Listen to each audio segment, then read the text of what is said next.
बढ़ते हैं आगे। लखनऊ नगर निगम में सेस स्टैंप के नाम पर 9 करोड़ का घोटाला सामने आया है। स्टोर से 12,87,000 रुपए का सामान भी गायब नजर आया। लेबर सेस स्टैंप पेपर के नाम पर 9 करोड़ 62 लाख के घोटाले की बात भी सामने आई है। साल 2013-14 में तत्कालीन अफसरों इंजीनियरों ने इस पूरे खेल को अंजाम दिया। ठेकेदारों से अनुबंध में 5 करोड़ 11 लाख रुपए के स्टैंप नहीं लगवाए गए। वहीं माफ कीजिएगा 4 करोड़ 50 लाख रुपए का लेबर सेस भी जमा नहीं कराया गया।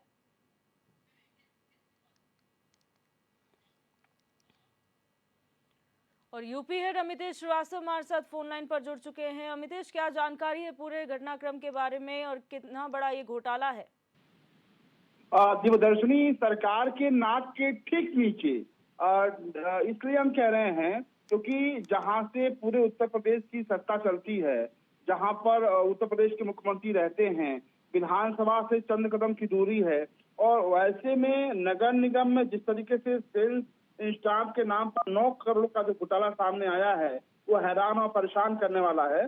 फिलहाल इस पूरे मामले में जो लोक लेखा समिति है, उसने नगर निगम के अफसरों को 21 जुलाई को तलब किया है इस पूरे मामले में। अगर हम इस पूरे मामले की बात करें दिवदर्शनी, तो 9 करोड़ का एक तरफ तो जहां घोटाला सामने आया है, वहीं पर स्टोर से 12.87 लाख रुपए का जो सामान है वो भी गायब है। उसके अलावा दरअसल पूरे अगर इस मामले को देखिए तो लेबर सेल्स और स्टाम्प पेपर के नाम पर 9.62 करोड़ रुपए का जो घोटाला है वो सामने आया है।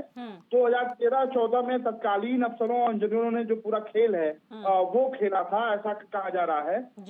उस वक्त हालांकि उत्तर प्रदेश में समाजवादी पार्टी की सरकार थी, बीजेपी की सरकार नहीं थी, और इस दरमियान का ये वाक्य बताया जा रहा है कि 2013 से लेकर 14 के बीच में जो तत्कालीन अफसर थे, जो इंजीनियर थे, उन्होंने इस पूरे घोटाले को अंजाम दिया। और उसके बाद से ठेकेदारों से अनुबंध के नाम पर 5.11 करोड़ रुपए के स्टाम्प नहीं लगवाए गए, अनुबंध कर लिए गए।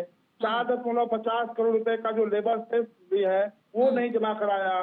तो फिलहाल इस पूरे मामले में लोक लेखा समिति ने अफसरों को तलब जरूर किया है, लेकिन हैरान और परेशान करने वाली बात देखिए दिग्दर्शन ये है कि 13-14 का ये घोटाले का मामला सामने आता है। उसके बाद से पूरा एक टर्म, यानी कि आप कह सकती हैं कि 17 से 22 तक 5 साल योगी सरकार को हो गए, लेकिन तमाम अफसर इस बीच आए नगर निगम में और गए भी।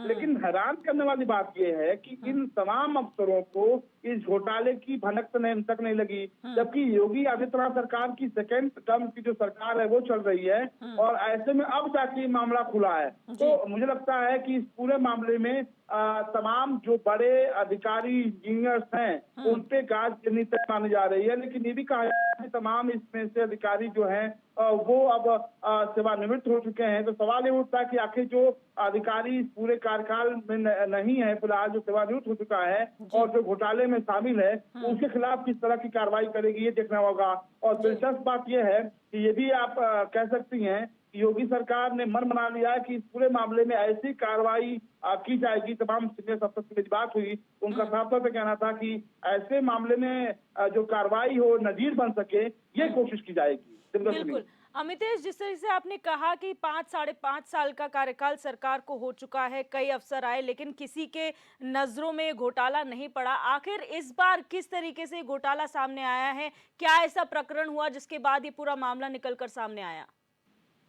देखिए दिवदर्शनी, दरअसल इस पूरे मामले में एक अभी जो हालिया में एक प्रकरण आया था, और उस प्रकरण में जब जांच की गई तो तह पे तह जो अंदर जो ही इसके जो अधिकारी हैं वो जाने लगे, तो ये तस्वीर सामने आई जो हैरान और परेशान करती है। लेकिन सबसे बड़ी बात यह है कि कहावत है कि जब सैया भय कोतवाल तो अब डर काहे का।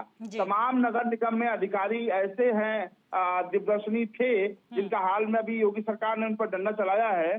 तमाम ऐसे अधिकारी थे जो वर्षों तक मलाईदार पदों पे जमे रहे और नगर निगम में जो खेल है वो खेलते रहे। लेकिन हैरानी और परेशानी इस बात की है दिवदर्शनी कि दरअसल नगर निगम जो मुख्यालय है, जो दफ्तर है, वो विधानसभा से, जो लोक भवन है, जहां पर मुख्यमंत्री बैठते हैं, जहां पर उत्तर प्रदेश की सत्ता जहां चलती है, उससे 500 मीटर की दूरी पर है। और ऐसे में नगर निगम में इस तरह का खेल अगर हो जाता है तो जी। अपने आप में आप समझ सकती हैं कि बाकी जगहों पे क्या कंडीशन, क्या हालात उत्पन्न हो सकते हैं। फिलहाल ये उम्मीद हम और आप कर सकते हैं कि जिन्होंने भी इस घोटाले को अंजाम दिया है उन पर सख्त और कड़ी कार्रवाई की जाएगी, ताकि आगे इस तरह की तस्वीर हमको और आपको देखने को न मिले। और ऐसे जो घोटालेबाज अफसर हैं वो इस तरह के कृत्य करने से बचे। इस तरह की कोशिश सरकार को मुझे लगता है करनी चाहिए और सरकार जरूर करेगी।